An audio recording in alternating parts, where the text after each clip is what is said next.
tayo po muli ay live po ngayon na napapanood dito po sa Pilipinas, sa Quezon City. Tayo po ay napapanood by live streaming. Napapanood po tayo sa Amerika. Binabati po natin ang lahat ng mga kaibigan natin dyan sa Amerika, maging sa Canada, sa Europe, sa Asia. At dito po sa Pilipinas, sa Luzon, sa Visayas at Mindanao.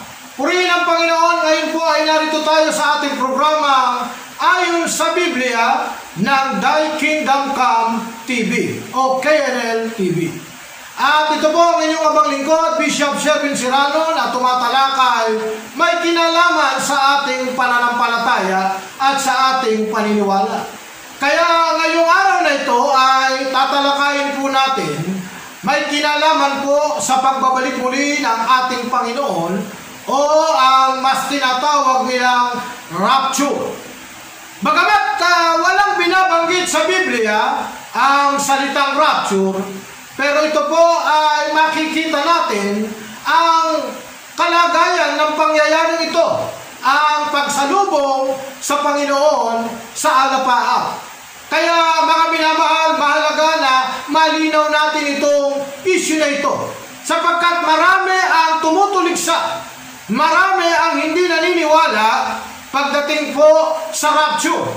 Mahalaga na ito ay mabigyan ng solusyon sa pamamagitan ng salita ng Panginoon.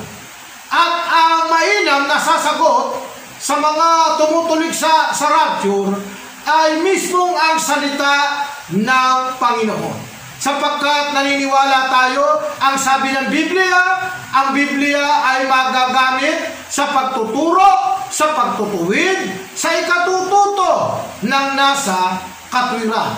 Sapagkat meron pong mga mangangaral sa panahon natin ngayon na nagsasabi na tapos na raw ang rapture, tapos na ang end time, nangyari na ang lahat ng mga bagay na ito. Panoorin natin ang sinasabi nitong mangangaral patungkol sa tapos na raw ang end time, tapos na raw ang rapture. Please watch this. Panoorin niyo po ito. Ito pong video ito. Rapture would have happened in and around the time of the destruction of the temple. So yung iba naman takot na takot, magra-rapture na kaya, magra-rapture.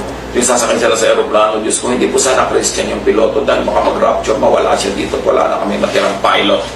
Yun yung puro fear ang umaandar sa utak ng mga tao. Basahin lang naman natin yung Mark at Matthew, mare-review na natin, pati Acts, first 2 chapters, natapos na itong end time na ito. Tapos na dapat yung mga rapture na yan at yung mga pag-gather ng mga tao from the four corners of the world. It all happened at one particular period in time, near or about the time of Pentecost. Kaya mga minamahal na kapatid sa Panginoon, mahalaga na panood niyo po yung video. Kaya ang sabi na po ay tapos na ang end time, tapos na ang rapture. Subalit mga minamahal, mabuti, Biblia ang ating pasagutin sa mga katanungang ito. Ang sabi po sa unang Tesalonica, sa Kapitulo 4, sa talatang 13 hanggang 18. Pakinggan po natin ang pagbabalik ng Panginoon, mga kapatid. Nais naming malaman ninyo ang katotohanan tungkol sa mga namatay, upang hindi kayo magdalamhati tulad ng mga taong walang pag-asa. Dahil naniniwala tayo, si Jesus ay namatay at muling nabuhay. Naniniwala din tayong bubuhay ng Diyos upang isama tayo kasama ni Kristo ang lahat ng nangamatay na sumampalataya sa Kanya. Ano po? Ano po ang sabi? Sa araw na yon ay marinig ang tinig ng anghel at ang mga tunog ng trumpeta ng Diyos. At ang Panginoon mismo ay bababa mula sa langit na sumisigaw. At ang mga namatay na sumampalataya kay Kristo ay bubuhayin muna. Pagkatapos tayong nabubuhay, na natitira pa ay titipunin sa alapaap, kasama ng mga binuhay, upang salubugin ang Panginoon sa himpapawid Sa gayoy, makakapiling natin siya magpakailanman. Kaya nga, palakasin ninyo ang loob ng bawat isa sa pamamagitan ng salita na ito. Ito po ay nasa unang Tesalonica, sa Kapitulo 4, sa talatang 13 hanggang 18. Ano ang sabi ng Biblia? Mga minamahal na kapatid sa Panginoon. Ang sabi po ng Biblia ay nagsalita ng Diyos, ang Panginoon ay bababa mismo mula sa langit na sumisigaw. Ang mga nangamatay at sumampalataya kay Kristo ay tiyak na mabubuhay na magmuli. Pagkatapos naman, ang mga buhay na natitira ay titipunin sa alapaap o sasalubungin natin. O yung tinatawag na rapture, kasama ng binuhay upang salubungin ng Panginoon sa himpapawid. Kaya, mga minamahal, hindi po pa po tapos ang rapture. Magaganap pa lamang ang rapture. Hindi pa tapos ang end time.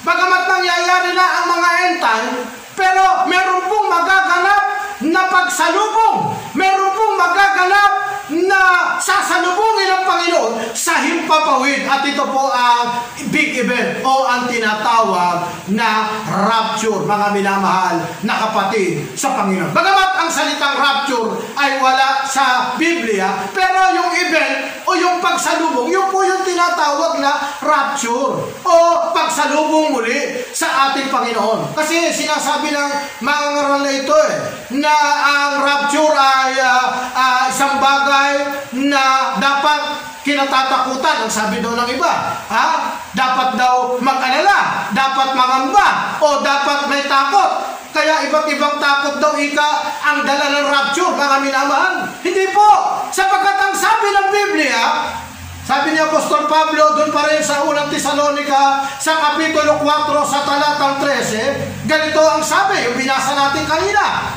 Mga minamahal na kapatid, ang pagbabalik ng Panginoon, nais naming malaman ninyo, sabi ni Apostol Pablo, tungkol sa mga namatay, upang hindi kayong magdalamhati.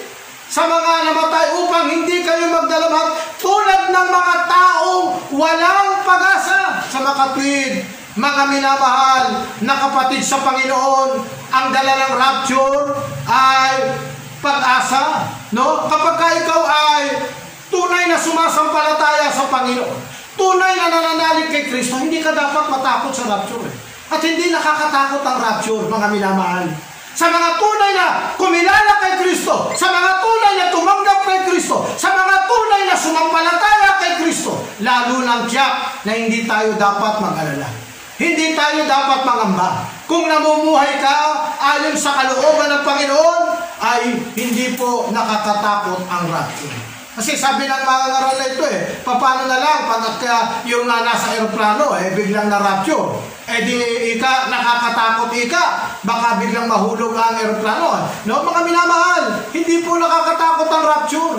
Ang rapture ay, ang dala nito ay pag-asa. Ang rapture ay nagbibigay sa atin na lalo tayong maging sigurado sa ating pananampalataya. Huwag tayong mabagabag, huwag tayong mabalisa. Bakit? Ano po ang sabi ng Biblia, mga minamahal, may patungkol sa rapture? Pakinggan po natin sa Mateo, sa Kapitulo 24, sa talatang 30, ganito ang sinasabi ng banal na kasulatan. Sabi ng salita ng Diyos sa Mateo 24, makikita nila ang anak ng tao na nasa alapap at dumarating na may dakilang kapangyarihan at kadakilaan. At sa hudyat na malakas na tunog ng trumpeta, susuguin niya ang kanyang mga anghel sa apat na sulok ng daigdig at titipunin niya ang mga hinira mula sa langit na dako. Ano ang sabi ng Biblia, mga minamahal na kapatid sa Panginoon? Kaya malaki pong pandaraya, malaki pong kasinungalingan. Nasasabihin natin na tapos na ang end time, tapos na ang rapture, nangyari na. Hindi pa po, mangyayari pa lamang. Kaya yung mga hindi nagpapatuloy, kaya wala nga nakakaalam kung kailan darating ang ating Panginoon. Subalit ang sabi ng Biblia, mga minamahal, sa binasa natin sa Matthew chapter 24, verse 30 hanggang 31, makikita sa alapaap na dumarating. Sa makatid, literal itong makikita, mga minamahal. Sapagkat ang salita ng Diyos ay totoo at walang matatagpo ang kasinungalingan sa salita ng Panginoon. Kaya sinabi, pag sinabing makikita, tiyak na makikita ng lahat. Opo, sa hudyat na malakas na tunog ng trumpeta, susugurin niya ang kanyang mga anghel sa 4 na sulok ng daigdig at titipunin ang lahat ng mga banal, ang mga sumampalataya kay Kristo at ang mga nanalig kay Kristo. Ano pa po ang sinasabi ng Biblia? Na may katiyakan at hindi takot ang dala ng rapture. Na hindi tayo dapat mangamba. Hindi tayo dapat magulumihanan. Kasi ang sabi ng mga ngaral na ito, ang dala ng rapture ay para takot, pangamba sa iba. Di ba? Ang dala ng rapture ay puro fear. No? Hindi po takot ang dala ng rapture. Kaya nga pinaghahanda tayo dahil hindi nga natin alam kung kailan darating ang Panginoon. Anong sinasabi ng Biblia? Mamuhay tayo ayon sa kalooban niya. Habang naghihintay tayo, ang Diyos ay hindi nagpapabaya sa kanyang pangako. Binibigyan niya tayo ng pagkakataon na makapagsisi upang magbalik loob sa kanya. Kaya mali na sabihin na tapos na ang rapture, tapos na ang end time. Bubuhayin pa muli. Anong sabi ng Biblia? Mga minamahal na kapatid, kung meron po kayong Biblia, pakisuyo po, nabuksan natin ang ating banal na kasulatan sa unang Korinto, sa kapitulo 15, sa talatang 50 hanggang 55. Ito ang sabi, pakinggan niyo po ito. Sinasabi ko ito sa inyo, mga kapatid, na ang laman at ang dugo ay hindi magmamana ng kaharian ng Diyos, ni ang kasiraan ay magmamana ng walang kasiraan. Narito, sinasaysay ko sa inyo ang isang hiwaga. Hindi tayong lahat ay matutulog, ngunit tayong lahat ay babaguhin. Hello? May salitang babaguhin Sa isang sandali, sa isang kisap mata, sa huling tunog ng pakakak, sapagkat tutulog ang pakakak at ang mga patay ay mabubuhay na magmuli na walang kasiraan at tayo ay babaguhin. Tignan niyo po mga minamahal, ito ay related din po doon sa binasa natin kanina, no? Na ang sabi doon ay sa unang Tesalonica, sasalubungin natin ang Panginoon pagkatapos naman ng mga buhay, pagkatapos ng mga patay. Ito'y tiniyak ng unang Tesalonica kapitulo 4 sa talatang 13. Ganon din sinabi po sa unang Korinto 15:50. Sa sandaling iyon, sa isang kisap mata, sa huling tunog ng trumpeta, mabubuhay muli ang walang kasiraan at tayo ay babaguhin. Tuloy natin ang basa sa 53. Sapagkat kinakailangan na itong may kasiraan ay magbihis ng walang kasiraan, at itong may kamatayan ay magbihis ng walang kamatayan. Datapwat pagka itong may kasiraan ay mabihisan na ng walang kasiraan, itong may katawan ay mabihisan din ng walang kamatayan. Kung magkagayoy mangyayari ang wikang nasusulat, nilabo na ng pagtatagumpay ang kamatayan. Kaya nga yung kamatayan ni Kristo ano ang dahilan ng kamatayan ni Kristo, mga minamahal? Sapagkat alam natin, nung nagkasala si Adan at si Eva, namatay sila. Paano ang kamatayan na dinanas ni Adan at Eva? Bagamat physical na buhay sila, pero patay sila sa espiritu. Yun yung sinagot ng kamatayan ni Kristo doon sa krus ng Kalbaryo. So balikan natin yung sinasabi nilang wala na raw rapture, wala na raw end time. Tandaan nyo, tayo ay nabubuhay na sa end time. Ang end time, hindi po kinatatakutan yan. Kaya nga sabi ng salita ng Diyos, pag nakita nyo ang mga pangyayari nito, ano yung mga pangyayari? Yung mga end time, yung mga kaguluhan, yung mga digmaan, yung mga lindol, hindi tayo dapat mangamba dyan. Ang sabi ng Panginoon, pagka nakita nyo yan, tumingala kayo, magpuri kayo, sapagkat sapagkat malapit na ang kanyang pagliligtas. Kaya nga, mga minamahal, tinutukoy ng Biblia sa Mateo 24:30 hanggang 31, pagkatapos nilitaw sa langit ang mga tanda. Ano ang tanda? Ng anak ng tao. At mananangis ang lahat. Sino mananangis? Yung mga hindi kumilala, yung mga nagtatwa kay Kristo, yung mga hindi nanalig kay Kristo, tiyak na naman nananangis. Pero yung sumampalataya, naniwala kay Kristo, ay tatanggap at makakasama sa rapture. Amen! Kaya ang rapture, iba yung kasi sinasabi ng mga ngaral na ito hindi po puro takot ang dala ng rapture. Hindi po kababagan. Ang rapture po ay nagdadala ng pag-asa sa mga mananampalataya. Subalit, ang sabi ng salita ng Diyos, mananangis ang mga hindi kumikilala kay Kristo. Bakit? Ang sabi ng salita ng Diyos, makikita nila ang anak ng tao, ang ating Panginoong Jesucristo, na nasa alapaap na dumarating na may dakilang kapangyarihan at kadakilaan. Tiyak po, makikita ng lahat. Pagka sinabi ng salita ng Diyos, ay tiyak po na mangyayari. Amen? Bakit? Kasi salita ng Diyos Ang salita ng Diyos ay totoo. Ang salita ng Diyos ay tumpak. Ang salita ng Diyos ay mapagkakatiwalaan. Sapagkat ang salita ng Diyos, isang bagay ang hindi kayang gawin ng Diyos. Ano ito? Ang magsinungaling.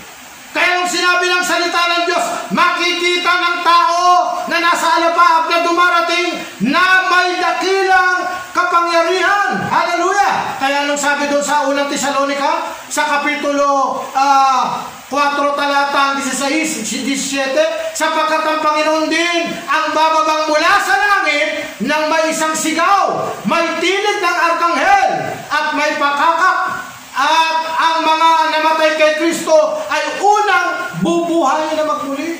Hello?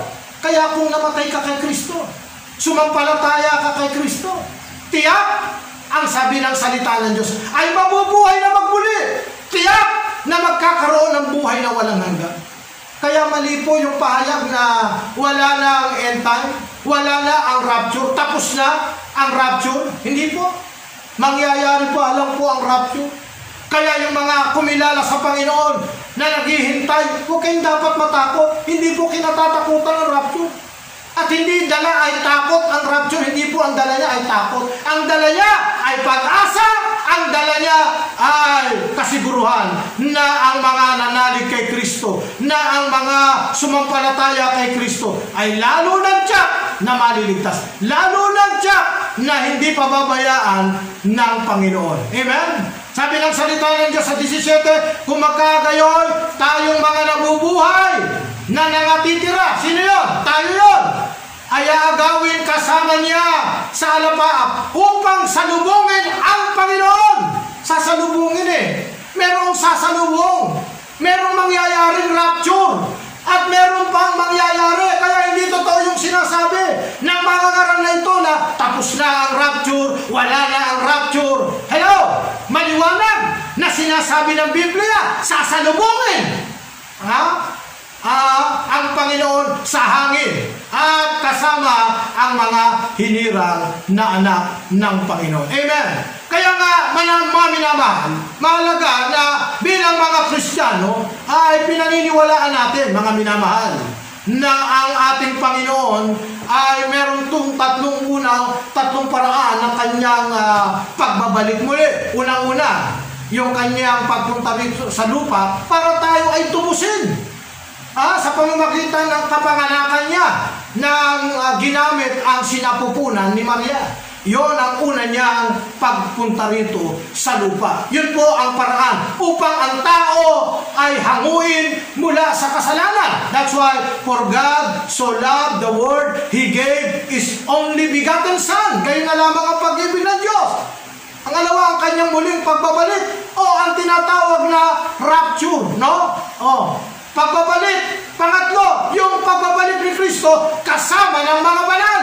Yan po ang tatlong sequence ng pagbabalik muli ng ng ating Panginoon. Sapagkat tiniyak niya na ang mga nananalig sa Kanya, lahat ng sumampalataya sa Kanya, ay tiyak na maliligtas. Amen? Ano ang sabi mga minamahal? Sa Mateo 26, 64, anong sabi? Makikita siya ng lahat ng tao. Ito yung kanyang pagbalik muli. Di ba? Ito ay sa kanyang ikatlong pagbalik muli. At sinabi sa kanya ni Jesus, ikaw ang nagsabi, gayon may sinasabi ko sa inyo, buhat gayon ay inyong makikita ang anak. Makikita ang anak ng tao na nakaupo sa kanang kapangyarihan at pumaparitong nasa alapaap ng langit. Ito mga minamahal na kapatid, no? Binabanggit na naman yung alapaap ng langit. Sa makapit mga minamahal, meron pong tiyak na rapture na mangyayari. Kaya yung sinasabi ng mga ngaral na ito na tapos na ang rapture, tapos na ang end time, nangyari na ito, magmubo na tayo, sapagkat mag-focus na lang tayo sa present, dapat naman talaga, kaya nga pag-focusan natin, habang naghihintay tayo ng presence na, tupagin natin yung hinaharap, mabuhay tayo ayon sa kalooban ng Panginoon. Pero hindi nagtuturo ang rapture na matakot ka. The so-called rapture would have happened in and around the time of the destruction of the temple. So yung iba naman, takot na takot, magra-rapture na kaya, magra-rapture. Yung sasakay sila sa aeroplano, Diyos ko, hindi po sana Christian yung piloto dahil baka mag-rapture, mawala siya dito, wala na kami matirang pilot. Yun yung puro fear ang umaandar sa utak ng mga tao. Basahin. Hindi tinuturo ng rapture na babagabag ka. Sa halip, dapat tayong maghanda. Dapat tayong maging prepare. Mabuhay tayo ayon sa kalooban ng Panginoon. Kaya anong sabi niya mga minamahal mga kapatid? Ang sabi po rito, hindi ba galing nyo nalalaman na ang mga banal ang magsisihatol sa sanlibutan? At kung ang sanlibutan ay hatulan ninyo, hindi ka ba dapat magsihatol kayo sa mga bagay na pinakamaliit? Ito kaya nga mga minamahal yung muling pagbabalik ng ating Panginoon Anong sabi mga minamahal sa kanyang unang pagdating? Di ba? Sinabi po yan. Kaya yung tatlong sequence nga ng pagdating ng ating Panginoon. Kasama doon yung kanyang kapanganakan, nung nandito siya, nabinayaran niya ang ating kasalanan. Pangalawa, yung kanyang pagbalik sa pamamagitan ng rapture, at saka yung second coming na binabanggit ng Biblia. Kaya tinutukoy lahat yan ng salita ng Panginoon. Mga minamahal na kapatid sa Panginoon. Anong sabi niya mga minamahal sa second coming o sa rapture? Anong binabanggit po doon mga minamahal? Sa unang Korinto 5:53, no? Ang sabi po doon, mga minamahal, maliwanag na sinasabi ng Biblia, sa sandali sa isang kisap mata, sa huling pagtunog ng trumpeta, ay tiniyak ng salita ng Panginoon, sa huling pagtunog ng trumpeta, at ang mga patay ay mabubuhay na magbuli nang walang kasiraan, at tayo'y bubuhayin, yung mga nangamatay. Tiyak na mabubuhay na magbuli. Tiyak na mayroong rapture. Tiyak na mayroong pag-asa ang mga taong umaasa kay Kristo. Kaya nga, mga minamahal na kapatid, no? Hindi po natin dapat paniwalaan ang mga iba't ibang mga ngaral na nagsasabi na tapos na ang rapture, no? Tapos na ang end time, no? Panoorin nyo nga ito muli. Ito, sinabi niya tapos na raw ang rapture Tapos na ang end time Magbubuo na raw tayo. Hello? Panoorin nyo nga po ulit ito. Panoorin nyo ito. Mabuti ulitin natin itong video sinabi niya. Kasi ito ito dapat ay pinag-aaralan natin maigi, no? Tapos na raw ang rapture. Anong sabi pa? Panoorin muna natin ito, mga kapatid. Rapture would have happened in and around the time of the destruction of the temple. So yung iba naman, takot na takot, magra-rapture na kaya, magra-rapture. Yung sasakay sila sa aeroplano, Diyos ko, hindi po sana Christian yung piloto dahil baka mag-rapture, mawala siya dito, wala na kami matirang pilot. Yun yung puro fear ang umaandar sa utak ng mga tao. Basahin lang naman natin yung Mark at Matthew, mare-review na natin, pati Acts, first 2 chapters, natapos na itong end time na ito. Tapos na dapat yung mga rapture na yan. At ayan, napanood nyo po. Sinabi niya na tapos na ang rapture. Tapos na ang mga end time. Nangyayari pa lang kasama po yan nga. May nakikita pa tayo mga pangyayari. Diba? nakita natin ang mga nangyayari sa iba't ibang bagay, nagkakaroon na ng digmaan. Pero yung digmaan na yan, pasimula pa lamang yan. Hello? Yung mga nangyayari sa Russia, sa Ukraine, yung nangyayari sa Israel, yung nangyayari dyan sa Hamas, at kahit na yung mga ilingan natin dito sa West Philippine Sea, sa iba't ibang panig ng daigdig, ano ang palatandaan ng mga wakas? Maliwanag naman na sinasabi sa Mateo 24:14. Bago dumating ang wakas, bago dumating ang rapture, bago dumating ang second coming, meron pong pinasasabi ang Panginoon. Ano ito? Sa Mateo 24:14, at ipapangaral sa buong kinapal ang kanyang salita o ang kanyang ebanghelyo ng kaharian, saka darating ang wakas. And this gospel of the kingdom shall be preached unto the whole world as a witness for mankind, and then the end shall come. Kaya bago dumating ang wakas, bago dumating ang mga kaguluhan, nangyayari na nangyayari na ang mga end time happenings, at patuloy na nangyayari. May bagyo, may tsunami, may mga iba't ibang karamdaman. Ito, naranasan na ng buong mundo, itong COVID-19. Yan ay isa mga at marami pang darating. Pero ibig sabihin ba, tinatakot tayo ng Biblia? Ibig sabihin ba, tinatakot tayo ng Diyos? Hindi! Pinaghahanda tayo ng Diyos na mamuhay ayon sa kanyang kalooban, mamuhay ng ang sabi ng salita ng Diyos. Huwag kayong padaya kanino man, sapagkat marami mga bulaang propeta, mga bulaang mangangaral, mga bulaang saksi na mga nagsasabi. Kung may magsabi sa inyo, narito si Kristo, narito si Kristo, huwag kayong maniwala. Kaya nga, may patiunan Kaya sabi nga ni Apostol Pablo, nag-aalala ako, baka malason ang inyong isipan. Tulad ni Eva na nilason ni Satanas. Kaya nga nadaya mga minamahal na kapatid sa Panginoon. Kaya mga minamahal, isa pong kamalian ang sinasabi ng mga ngaral na ito, na tapos na ang end time, tapos na ang rapture. Para hindi daw tayo matakot o mangamba. Bakit hindi naman takot at pangamba ang dala ng rapture Hello? Ang dala nito ay pag-asa. Ang dala nito ay kaliwanagan. Ang dala nito ay dapat tayong maghanda. Hindi natin alam. Sabi nga sa Pedro darating ang mga pagkakataon. Ang sabi ng salita niya, mga minamahal na kapatid, ang Diyos ay hindi nagpapabaya sa kanyang pangako. Binibigyan niya tayo ng pagkakataon na makapagsisi at magbalik loob sa Kanya. Sapagkat ang isang araw sa Diyos ay 1,000 taon sa atin. Hello? Kaya nga mga minamahal, habang may pagkakataon pa, habang tayo ay binibigyan ng pagkakataon ng Diyos, tayo ay magsisi at magbalik loob sa Kanya. Kaya nga, hindi ka dapat matakot sa rapture. Hindi ka dapat mangamba sa rapture. Sapagkat ang rapture o ang sinasabing pagsalubong natin sa Panginoon sa kalapaan ay maliwanag na binabanggit sa Biblia. Maliwanag na mangyayari, mga minamahal. At ang mga sumampalataya kay Kristo, mga nanalig kay Kristo, hindi dapat ikatakot ang rapture, mga minamahal. Sapagkat may tiyak na pangako ang Panginoon. Sapagkat kaya nga, ano ang sabi ng Panginoon? Sa Mateo 24:42 at 44, kaya't maging handa kayo, dahil hindi ninyo alam kung kailan darating ang inyong Panginoon. Unawain ninyo ito. Kung alam lamang na mangyayari na may-ari ng bahay, kung anong oras sa gabi darating ang magnanakaw, siya ay maghahanda at hindi niya pagyayabang pasukin ang kanyang bahay.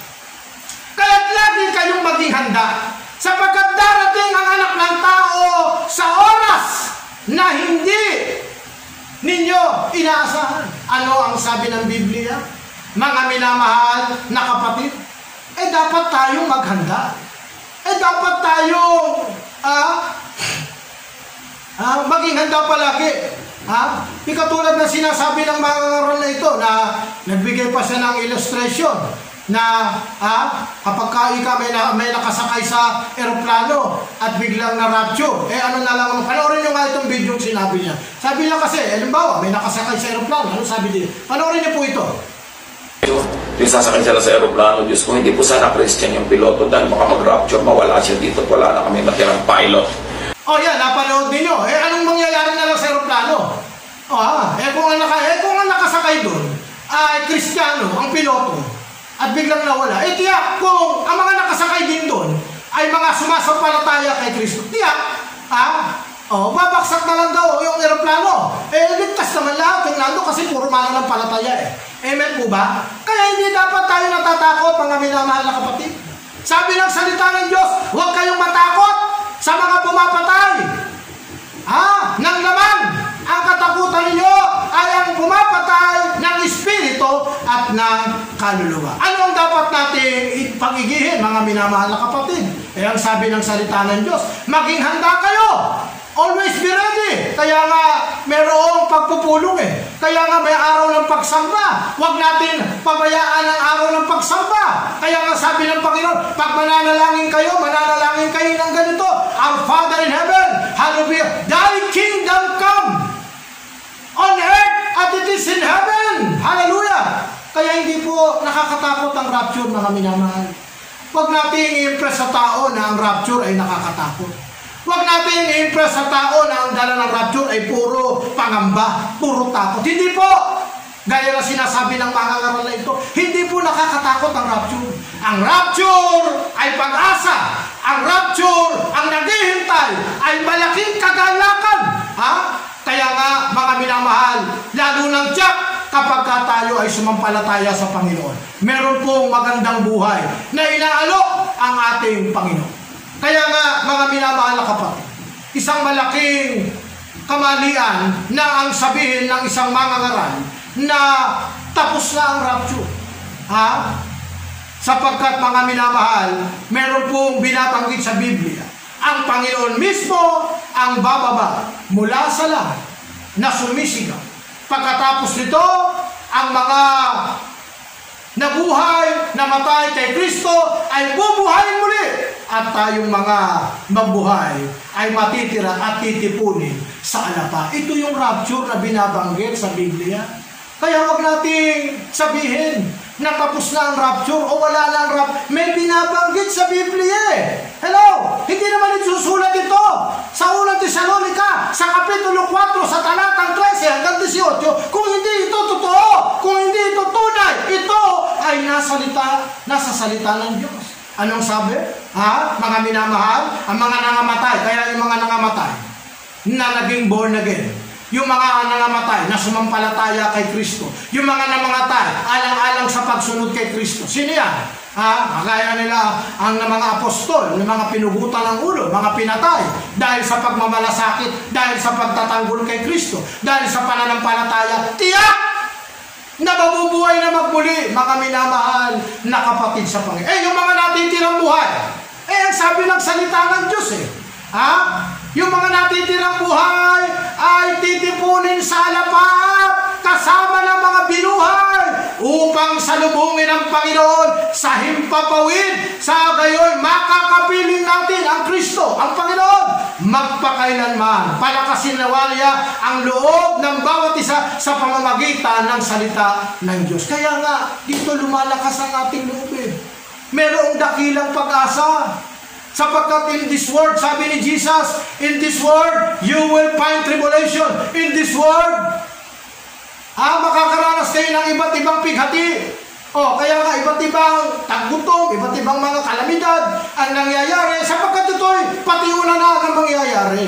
Ngunit ang sabi ng Panginoon, sa mundong ito, tatanggap kayo ng kapaghitian. Sa akin, ang dala ko ay kapayapaan. Sabi ng in this world, you will find tribulation.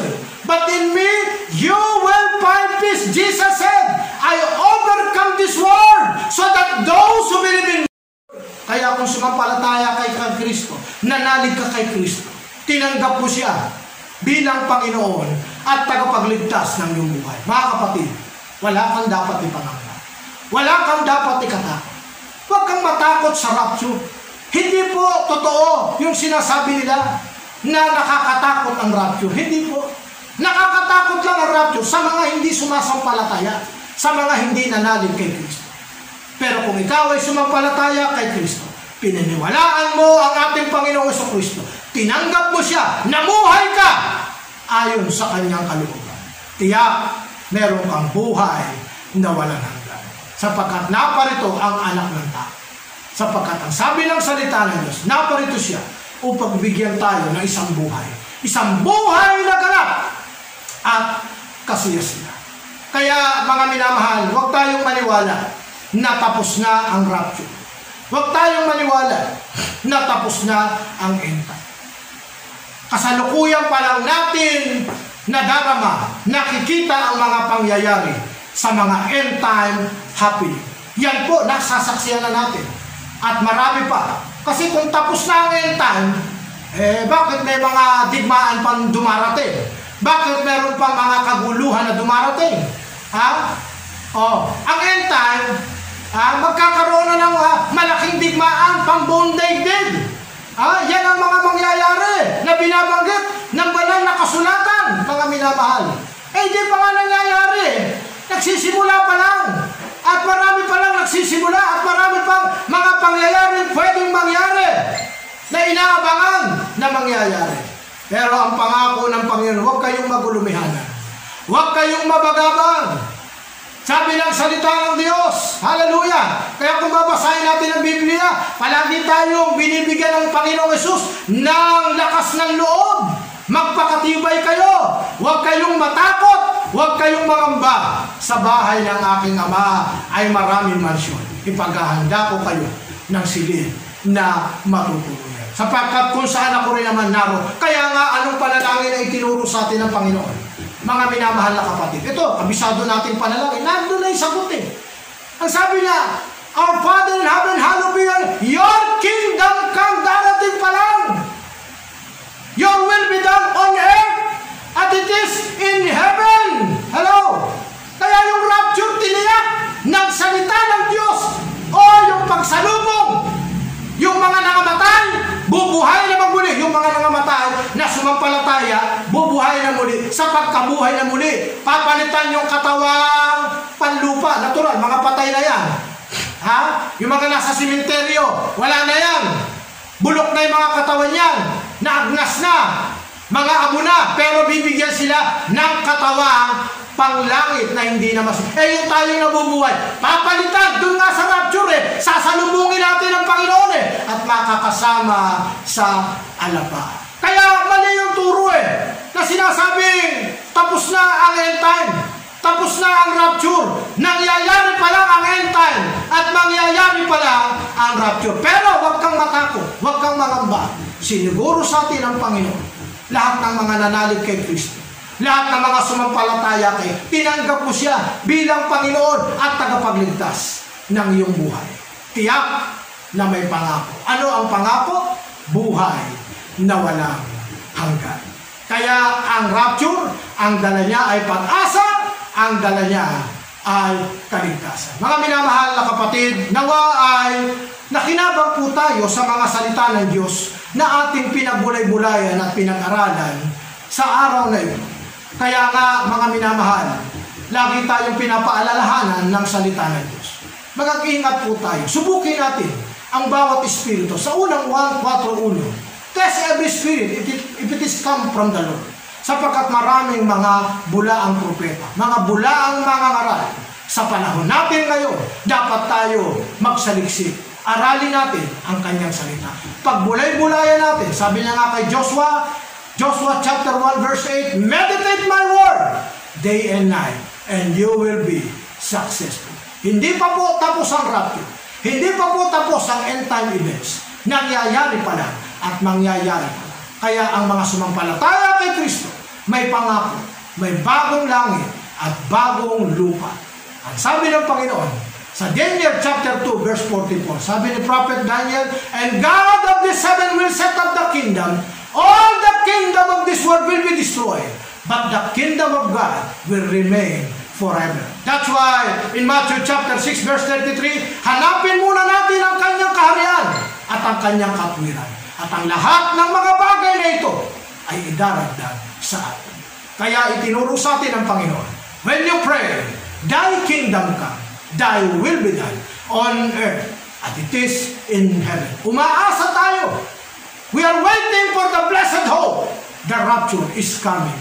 To those who accept Jesus Christ, to those who believe in Jesus Christ, to those who follow and obedience to the will of God. Magandang araw po sa inyong lahat. Muli po ito ang inyong kapatid kay Kristo, kapatid na Bishop Sherwin Siran, na muli ay bumabati po sa inyo na magandang araw sa inyong lahat. Binabati ko po kayo nawa ay tayong lahat ay nasa malusog na pangatawan at tayo po ay patuloy na lumapit sa Panginoon. Hayaan niyo po na ipanalangin ko muna po kayo para po pansamantala tayo na magpaalam at magkita-kita tayo muli sa ating mga susunod na pagbo-broadcast. Dito po sa KNL TV o Thy Kingdom Come TV ayon sa Biblia. Hayaan niyo po, panalangin ko po kayo. Father, we thank you, Lord, pagpalain mo siya na nakinig at nanood ngayon. Pagpalain mo rin ang lahat ng mga kapatid po namin, mga Pilipino sa iba't ibang bansa. I speak healing, I speak blessing after blessing, miracle after miracle. Hallelujah. Receive the healing right now in the name of Jesus. Thank you, Lord. We are waiting, Lord, for the coming rapture, O God. We are waiting upang salubungin ka doon sa alapa. Pagpalain mo po na manatili po kaming naglilingkod sa inyo, na nanatili po kaming nagpapasalamat po sa inyo, nanatili po kaming habang naghihintay ay mamuhay kami ayon sa iyong kalooban. Pagpalain mo siya na nakikinig ngayon mula sa Amerika, sa Europe, sa Australia, sa Singapore, Malaysia at sa Pilipinas. Salamat po, Ama, sapagkat ang lahat na ito hinihiling po namin sa pangalan ni Jesus. Ang lahat ay magsabi na Amen. Maraming salamat po, mga minamahal na kapatid. Magkita-kita muli tayo dito po sa ating pong KNL TV. Purihin natin ang Panginoon. To God be the glory. Amen.